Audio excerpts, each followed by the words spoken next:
তুমি রেজাল্ট কেন খারাপ করবা? তুমি পড়াশোনা করবা, তুমি জাস্ট পড়াশোনা করে যাও। দিনে এখন 10 থেকে 11 ঘন্টা পড়া খুবই জরুরি। 10 ঘন্টা প্লাস নেওয়ার দ্বারা পড়া পসিবল। তুমি আগেও পড়ছো না? তুমি পরীক্ষার আগের রাতে কিরকম ভাবে পড়ো? তুমি পরীক্ষার আগে যে পড়াশোনাটা করো, পরীক্ষার আগের রাতে, হ্যাঁ, পরীক্ষার আগের রাতে যে পড়াশোনাটা করো, পরীক্ষার আগের রাতে সেই পড়াশোনাটা ভাই প্রতিদিন করো না। তুমি জাস্ট ভাবো যে তুমি এই যে এখন ভিডিওটা দেখতেছো, এখন জাস্ট তুমি ভাবো তোমার আগামীকাল পরীক্ষা।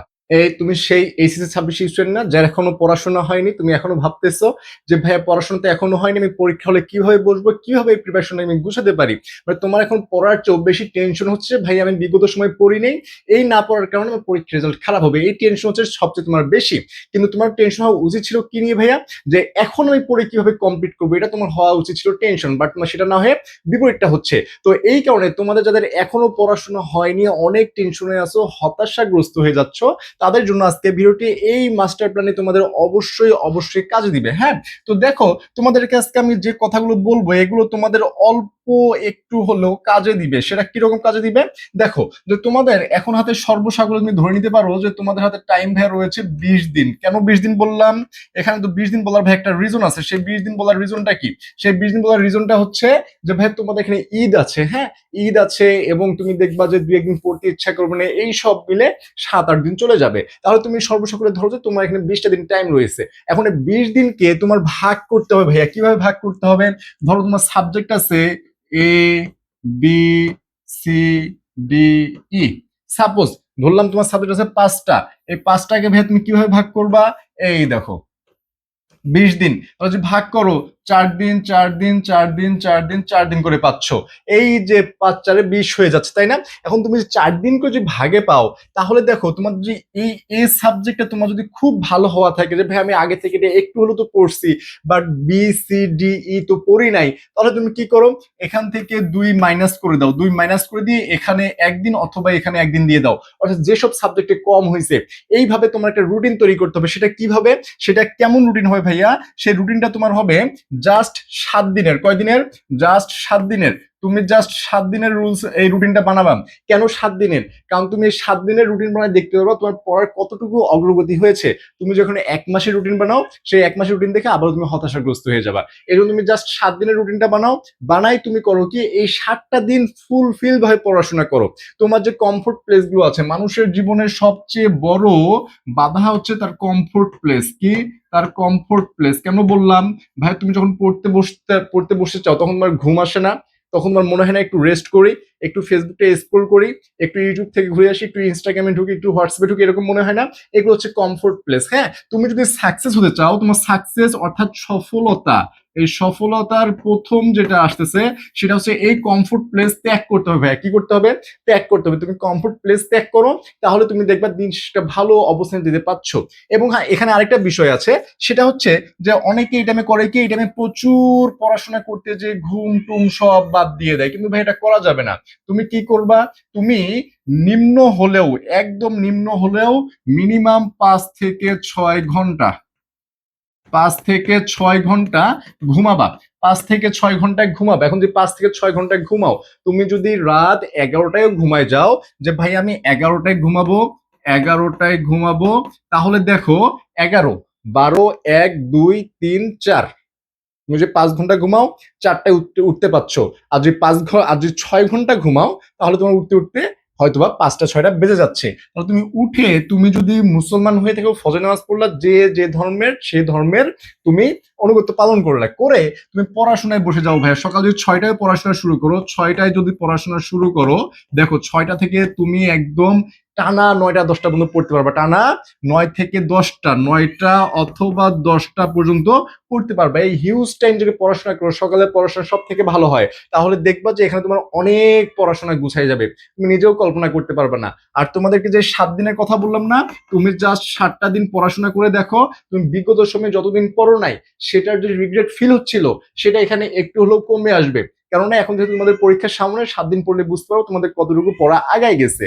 আরেকটা টেনশন তোমাদের মাথায় ঘোরাফেরা করে, সেটা হচ্ছে যে ভাইয়া যদি রেজাল্ট খারাপ হয়, যদি রেজাল্ট খারাপ হয়, তাহলে তো কথা শোনাতে কেউ ছাড়বে না। যত মানুষ আছে সবাই কথা শোনাবে, সেটা পাড়া প্রতিবেশী হতে পারে, রিলেটিভস হতে পারে। মানে যে রিলেটিভস গুলো জীবনেও খোঁজ খবর নেয়, তারাও দেখবে তোমাকে কল করতেছে, কল করে বলবে ভাইয়া বাবা তোমার রেজাল্ট কি দিছে, প্লাস পাও নাই, ও পড়াশোনায় তো করো নাই, তাহলে প্লাসটা পাবা কিভাবে? এই যে তোমার যে ফিউচার যে টেনশন গুলো, এই টেনশন তোমার মাথায় রাখা যাবে না ভাইয়া। তুমি রেজাল্ট কেন খারাপ করবা? তুমি পড়াশোনা করবা, তুমি জাস্ট পড়াশোনা করে যাও। দিনে এখন 10 থেকে 11 ঘন্টা পড়া খুবই জরুরি। 10 ঘন্টা প্লাস নেওয়ার দ্বারা পড়া পসিবল। তুমি আগেও পড়ছো না? তুমি পরীক্ষার আগের রাতে কিরকম ভাবে পড়ো, তুমি পরীক্ষার আগে যে পড়াশোনাটা করো, পরীক্ষার আগের রাতে, হ্যাঁ, পরীক্ষার আগের রাতে যে পড়াশোনাটা করো, পরীক্ষার আগের রাতে সেই পড়াশোনাটা ভাই প্রতিদিন করো না। তুমি জাস্ট ভাবো যে তুমি এই যে এখন ভিডিওটা দেখতেছো, এখন জাস্ট তুমি ভাবো যে তোমার আগামীকাল পরীক্ষা। তুমি জাস্ট এটাই ভাববা যে তোমার প্রতি রাতে তুমি ভাববা তোমার আগামীকাল পরীক্ষা। তাহলে তোমার যে এনার্জি, তোমার ভিতরে যে একটা যে মানে শক্তি কাজ করবে, এই শক্তিটা দিয়ে তুমি পড়াশোনা করতে পারবা, তখন তোমার প্রবলেম হবে না। হ্যাঁ, এন্ড আরেকটা হচ্ছে, তুমি যেহেতু তোমার বাবা মার খাচ্ছ, তাদের টাকা উড়াচ্ছ, তাদের টাকা দিয়ে পড়াশোনা করতেছো, মানুষের কথা কানে নেওয়ার কোনো দরকার নাই। তোমার এসএসসি তে কি রেজাল্ট সেটা দেখার বিষয় না। তোমার এখন ফোকাস হচ্ছে এইচএসসি। জাস্ট ফোকাস রাখবা এন্ড কাজ করে যাবা। Focus and work, focus and work, এখানে আর কোনো প্ল্যান নেই। জাস্ট তুমি ফোকাস লক করো, লক করে পড়াশোনা শুরু করে দাও। এই একটা মাসও যদি ভাই তুমি পড়াশোনা করো, এই 1 মাসের পড়াশোনা দিয়েও তোমার একটা ভালো রেজাল্ট, তোমার এ প্লাসও আসতে পারে। একটা এই 1 মাস তোমার জীবনে এ প্লাস নিয়ে এসে দিতে পারে, তুমি যে এখনো পড়াশোনা করো, ঠিক আছে? এটা কোনো মোটিভেশন না ভাই, একদম রিয়েল কথা বলতেছি। এমন অনেক ফ্রেন্ড ছিল, ইভেন আমি নিজে পড়াশোনা করছিলাম 1.5 মান্থস। আমি 1.5 মাস পড়াশোনা করছিলাম, কোন প্লাস এসেছিল। তার মানে এটা প্লাস আমার যে আহামরি খুব কঠিন ব্যাপার এরকম না। তুমি পড়াশোনা করলে 1.5 মাসে প্লাস পেতে পারো, জাস্ট তুমি যদি ভালো মতো পড়াশোনা করে যাও। হ্যাঁ, এবং তোমার যদি এখন মনে হয় যে ভাই পড়াশোনা এতদিন করিনি, এখন আমার করতে ইচ্ছা করতেছে না, আমার দ্বারা হবে না, তাহলে ভাই তুমি কি করবা? তাহলে তুমি যেটা করবা সেটা হচ্ছে, তোমার বাবা মা যে আছে, তোমার বাবা মা একটা দিন টাইম নিয়ে তোমার বাবা মার কাছে যাও। একটা দিন টাইম নিয়ে কি করবা? একদিন টাইম নিয়ে তোমার বাবা মার কাছে যাও, বাবা মার কাছে যাও, তাদের কথাবার্তা শোনো, তাদের মুখটার দিকে তাকাও, তাদের যে পরিশ্রম সেটা একটু হলেও অনুধাবন করো, একটু জাস্ট ফিল করো যে তারা কি কষ্ট করে তোমাকে টাকাটা দিচ্ছে, কি কষ্ট করে তারা তোমাকে নিয়ে স্বপ্ন দেখতেছে যে আমার ছেলে মেয়েটা পড়াশোনা করবে, করে একটা ভালো রেজাল্ট করবে, আমি বাইরে বলে বেড়াবো যে আমার মেয়ে বা আমার ছেলে এই রেজাল্ট করেছে, ওই রেজাল্ট করেছে। এই যে তাদের একটা আশা, এই আশাটা ভাইয়া তোমার ভাঙার কোনো রাইটস নাই। হ্যাঁ, তুমি তোমার নিজেকে ভেঙে ফেলতে পারো, তুমি নিজে হতাশার মধ্যে থাকতে পারো, বাট তোমার এই রাইটস নাই যে তুমি তোমার বাবা মাকে হতাশাগ্রস্ত করে দিবা। হ্যাঁ, তারা অনেক স্বপ্ন নিয়ে ভাই বেঁচে আছে, অনেক স্বপ্ন নিয়ে তাকায় আছে যে আমার ছেলে মেয়েটা একটা ভালো রেজাল্ট করবে। তারা যে একদম প্লাস সবসময় চায় এরকম না, একটা ভালো রেজাল্ট করবে, একটা ভালো রেজাল্ট। এই আশাটা তুমি তাদের ভাঙিও না। হ্যাঁ, এই আশাটা তুমি ভেঙে দেওয়ার কোনো রাইটস তোমার নাই। এটা জাস্ট একটু করে ভেবে তুমি পড়াশোনাটার দিকে ফোকাস করো, জাস্ট পড়াশোনাটা করো, অন্য কোনো কাজ নেই। এখন তোমার ফেসবুক, ইনস্টাগ্রাম, মেসেঞ্জার, টুইটার যত কিছু আছে সবকিছু একটু ক্লোজ করে পড়াশোনা শুরু করে দাও। দেখবা যে তুমি দিন শেষে একটা ভালো রেজাল্ট করবা। আর এখনো যদি তোমার মনে হয় যে ভাইয়া আমার এখনো পড়াশোনা হয়নি, আমার ওয়ান শট ক্লাস দরকার ভাইয়া, জাস্ট ওয়ান শট ক্লাস যেখানে লাইভ ক্লাস থাকবে প্লাস একটা রেকর্ডেড ক্লাস থাকবে, অর্থাৎ লাইভ কিছু পেয়ে যাবো আমি এবং রেকর্ডেড পাবো। শুধু এগুলো না, এগুলোর সাথে আমি সাজেশন পাবো, মোটিভেশন পাবো, গাইডলাইন পাবো, এ টু জেড সবকিছু পাবো এবং শর্ট টাইমে ফুল সিলেবাসটা আমার শেষ হবে। তুমি যদি এরকম চাও তাহলে আমাদের এই যে টার্গেট এ প্লাস, টার্গেট এ প্লাস এই যে কোর্সটা রয়েছে, তোমরা এখানে এনরোল করতে পারো। কিভাবে এনরোল করবা? এই 01720828052 এই যে হোয়াটসঅ্যাপ নাম্বার রয়েছে, এই নাম্বারে তোমরা নক করতে পারো, অথবা ডিরেক্ট আমাদের ফেসবুক পেজে মেসেজ করে তোমরা কিন্তু অ্যাডমিশনের কথা বলে এনরোল করে ফেলতে পারো। টার্গেট এ প্লাসে তোমরা এনরোল করে ইনশাল্লাহ তোমাদের এই শর্ট টাইমে একটা ভালো প্রিপারেশন হবে, এটার গ্যারান্টি আমি দিতে পারছি। ঠিক আছে? তো সবাই ভাইয়া সময় অপচয় না করে পড়াশোনার দিকে ফোকাস করো, অ্যাটলিস্ট নিজে পরিশ্রম করো, যাতে দিন শেষে এটা মনে না হয় যে আমি আর 2 ঘন্টা বা 3 ঘন্টা বেশি করে পড়লে আমার রেজাল্টটা আরো ভালো হয়ে যেত, আমার রেজাল্টটা আরো আপগ্রেড হতো, এটা যাতে মনে না হয় ভাইয়া। ঠিক আছে?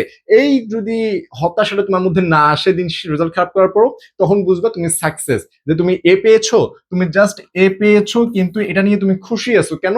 কারণ তুমি যে হিসেবে পরিশ্রম করেছো সেই হিসেবে তুমি একটা ফলাফল পেয়েছো। তাহলে বুঝবে এখানে তোমার রিগ্রেট করার কিছু নাই। বাট তোমার যে এমন মনে হয় যে এ পাওয়ার পরে আর 2 ঘন্টা যদি বেশি পড়তাম তাহলে কি হতো, তাহলে আমার হয়তো ভাই এ প্লাস আসতো, এটা যদি মনে হয় তাহলে বুঝবা তোমার হাতে আরো কিছু করার ছিল, বাট তুমি সেটা করো নাই। ঠিক আছে?